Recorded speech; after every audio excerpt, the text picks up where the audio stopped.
Hey, what's up, everybody? This is Shawn T. Andrew, actor, voice actor, cosplayer, wannabe athlete, aka Toren on the Orville. Hello. You're watching a Planetary Diary making of a fan series. Hope you enjoy it.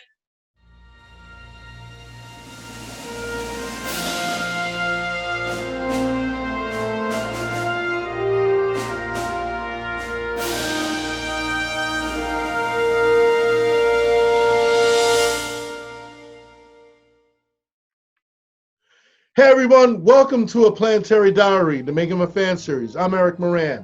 Today we have a special guest, good friend of mine. He is a well-known actor. He is a respected cosplayer.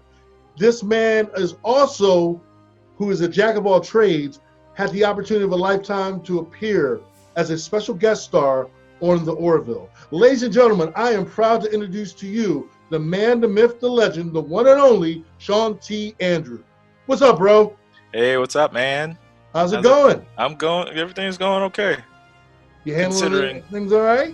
yeah, being in my house for long periods of time is, an adjustment, but it's good. Yeah, you look so excited right now, man. I can see that excitement all in I your face. know, really. Seeing these four walls all the time. Shawn, you've been acting for a long time. Like, how long have you been an actor, and what made you decide to become an actor? Well, shoot, I've been acting for well over, I say, 15 to 18 years. And I got into acting late in my career or in my life, I guess. Because I went to Howard University, but I went to Howard University for physical therapy, and then I switched my major to athletic training. Then I interned with the Philadelphia Eagles for their training camp. Finished that, then I became a strength coach and personal trainer. Did that for like 10, maybe 12 years. And then one day I would just, I wasn't, I guess, happy. Because, I always wanted to do something artistic, but I also love like cartoons and voiceover. So one day I was like, I want to do voiceover work. And then I found a school that did like continuing education voiceover stuff, beginning voiceover, and I took that, loved it, then took advanced voiceover, loved that, and then I took an improv class, loved that, and that spilled into acting class and acting teachers and studios. And then one day I was like, I think I can do this. And then I just went out to search for agents and made a demo, and it's been a long road, but it's paying off. I can honestly say I'm a professional actor now, and I'm just I'm happy doing what I'm doing. What were some of your first acting gigs that you've taken on? One of my first gigs was like I did an episode of Johnny Zero on Fox, and then I think it was the soap operas like All My Children and One Life to Live. And that was kind of a trip too, because I used to watch soap operas in college, and just being on a set like that and just seeing how everything was done, which everything was more quick fire. And then we do two scenes, and we just on to the next scene, and it was just eye opening. And then I guess my first feature movie was The Cookout with Queen Latifah, which like kind of was mind blowing because they had a lot of cameo stars on that, and just people I used to see watching through the years in my childhood on that. And yeah, and that's been it. So what were some of the most biggest challenges you had starting out as an actor? Like, what were some of the challenges you had to face? Trying to get an agent. That was like the main thing, because it's like everybody wants to be, I guess, discovered, I guess, and everybody wants to do, you want to act in this, you want to act in that, but you have to have an agent, unless you want to just keep doing like, community theater, but you want to keep moving on, so you have to have somebody that believes in you. Like it's harder to get a legit TV film theater agent than a commercial agent, because like commercial and voiceover, it's more your personality, and it helps, but like theater, film, and TV, you got to have the goods. So that's what I made sure, like when I was going to acting classes and learning the craft, that I knew what I was doing, because I didn't want to fall on my face. I wanted to be prepared, you know. And it's like, yeah, it's you know, everybody say it's luck. You know, luck is a bit of luck helps, but also people say luck is when opportunity meets like preparedness. You know, you got to be ready, because when they say, all right, you're up, you can't just, you know, fall on your face. You got to show that you're professional, even if like, and you get nervous, you know, you get really nervous, but you got to do it. This is what you want to do. You have to have the goods. So what was one of your biggest moments as an actor starting off? Now, we're not talking about what's going on currently with you, but we're talking about prior to that, like your first big break. What was that like for you? It was, I guess it was the Queen Latifah, because that's when I did something with major people, and it was just kind of trippy, because I got into acting late, you know, so like when they tell you you're working with such and such a person and you're doing a scene with them, and it's just like, is this really real? And it's like, you want to be giddy like a schoolboy, but you got to also be like, okay, this is your job. You got to be professional and just do it, and also try to have fun with it. And it's just it felt good after it was finished, because like, yeah, I did it, you know. I'm good to go, or whatever. I was ready for whatever came after that. Your first feature role where they had you coming back, what was that like, and what show was that for? Probably SVU, for Law and Order. I'm a recurring character, Captain Sasso, captain of the ESU.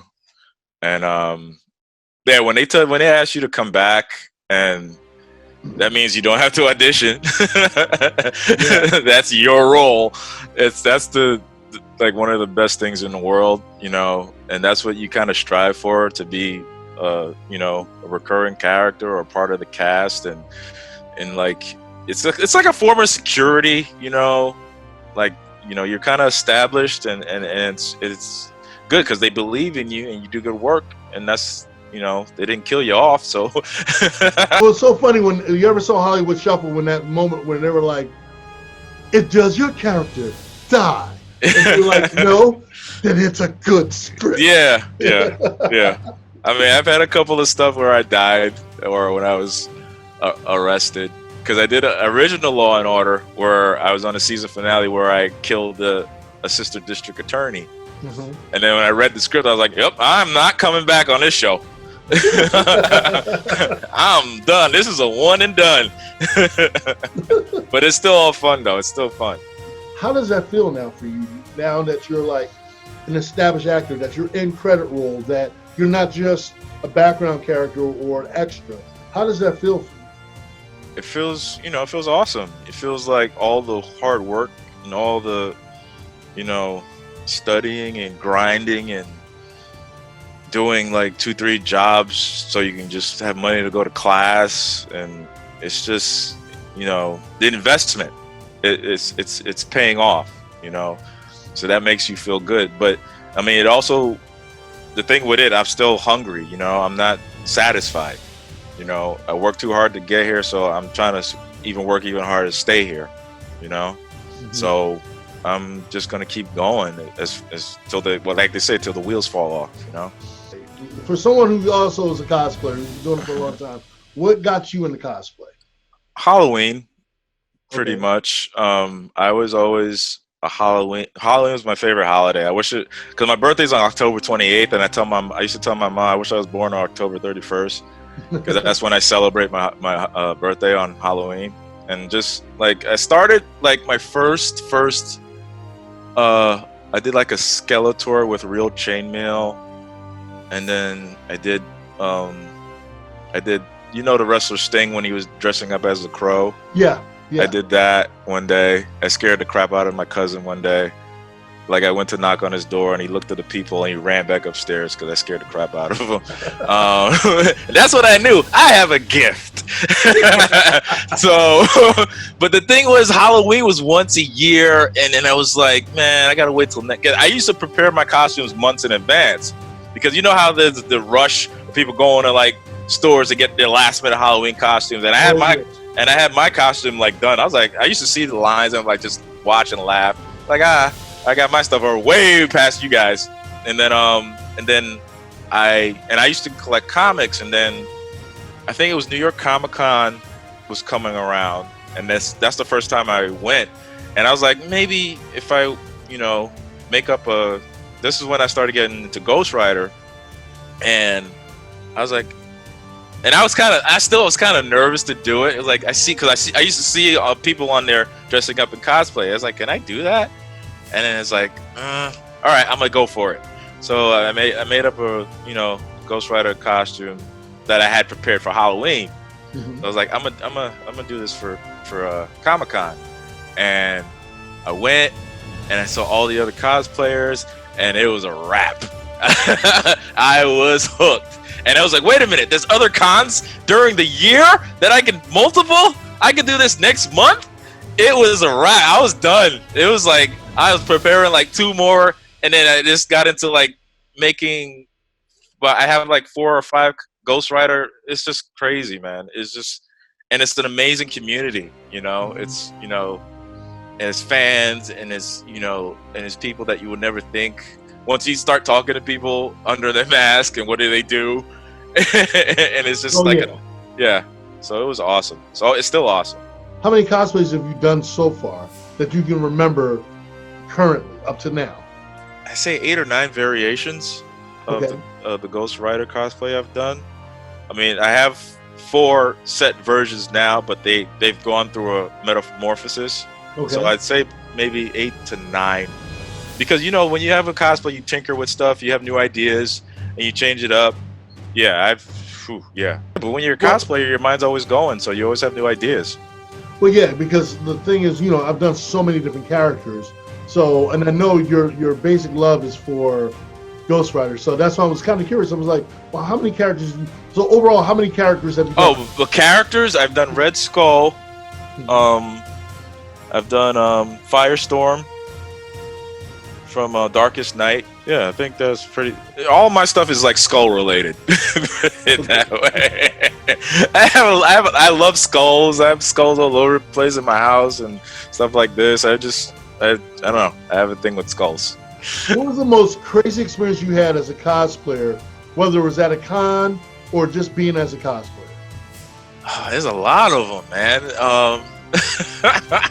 It was one time I was driving to DC, and I was about halfway. I was 2 hours in, and then I realized I forgot a piece of armor that's very pivotal to my cosplay, and I was like, do I keep going, or do I turn back around? I turned back around to get my piece of equipment because I really needed it. So it ended up me being like maybe 6 to 7 hours, which is usually like a 3.5 drive to DC. Took about 6-7 hours. And like normal stuff at like cons are cool. It's the dealing with other people that like I guess the fans and the patrons.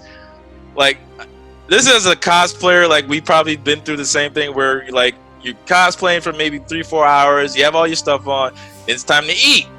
So go in the food court, get your food, take all your stuff off, your helmet, your armor, thing, da. You're about to eat, then somebody comes up, hey, can I get a pic? Yeah. And I'm like in mid, like about to eat my sandwich or my salad, and then I'm looking at them like, can't you see that I'm eating?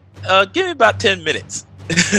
But now you get to merge your cosplaying expertise with your acting and getting to appear on the Orville in makeup and as one of the lead characters for that particular episode. You want to get more into that and explain to the audience what happened with that?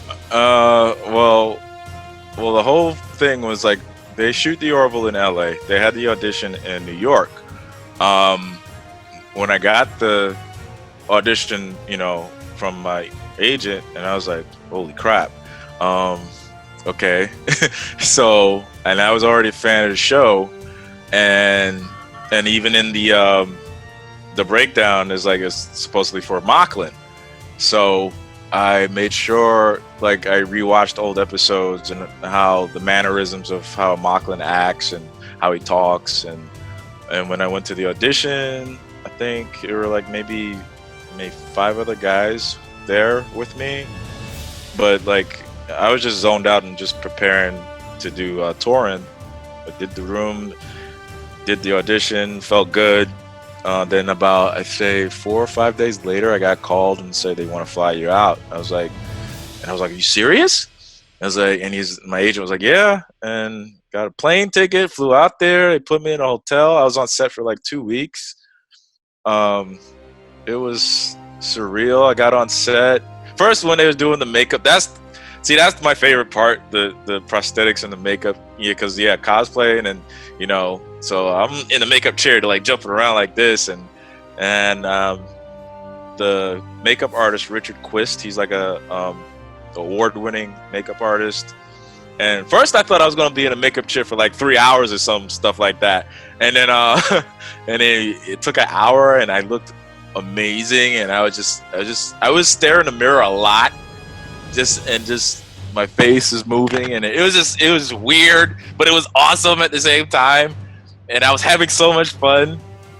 What was the experience like being on the set, you interacting with the actors, and also with Seth and everybody? What was that like for you? It was one of the best acting experiences I had, just because you're working on a big sound stage for one, and then you see the ship. Basically, you're on a ship, and just the craftsmanship of what they did, and just you're in awe of it, but also like, and you see the other cast members, and everybody's so nice, and everybody's everybody's talking and chatting, and then meeting John Frakes was our director from Star Trek. That was a trip in itself when I found that out. And he's a very animated and hands-on guy, and you can see his passion. Then meeting Seth, that was because he's also the producer on it, and it was just so much to absorb, but you had to swallow it and be professional and do the job. I mean, that's what you're here for. You're not there to like oogle or anything like that. You gotta, be ready to work, and just taking direction from those guys, and like they liking your stuff, and just it was it keeps you motivated to do even better work. So that's why like every time I went on set, I was amping up and getting ready to work so we can put on a good show. Do you think they would possibly want to bring you back, or would you want to come back? I would love to come back. What? Please. Tomorrow I'll come back. So here's your chance. I got you on full screen. What would you tell the producers of the show? I will fly myself out there. I don't care. I will be a different character. You can put me in another different different alien. People know it was me anyway. You're already sweating, bro. You're like, woo! It's hot, okay? Got me on a hot seat. I'm gonna save my piece. I would like to ask you, Shawn, what advice would you give to anybody that wants to break into acting or into cosplay? Well, be committed. That's the main thing. You got to really want it, but not just want it. You got to be able to put in the work so you can excel at what you do. You can't just say, yeah, I want it. You got to go study. You got to go to class. You got to, cosplay. You got to learn how to make stuff. You got to either go on YouTube if you want to make armor, or research. You have to put in the work. So when it's your time, you can shine. I mean, it's not just wanting it is just not enough. You have to put in the work. You have to do due diligence and study the art, or cosplay, even study the character or design. Even if, like, when I do cosplay, like, I'm not the greatest, I'm not an artist, but I try to do the best that I can do. Also ask for help if you need help. Also try to surround yourself around people that's going to encourage you, and you're going to have people that's going to discourage you, and You also got to know your limitations. Also, you have to be persistent. It's not easy, you know, and you just gotta, have the right mindset and stay positive and just hope for the best, So, Shawn, I want to thank you for coming on to the show, man. I really had a great time. I just wanted to pick your brain, and the fans wanted to know some deep diving questions about acting and everything. So I want to thank you. And I want to thank all of you guys out there for tuning in. If you like what you saw, hit like and subscribe. Tell your friends and family. And make sure you tune in next week for a brand new episode. And as I always end my shows, make every step you take a planetary one. We'll see you next week. Bye, guys.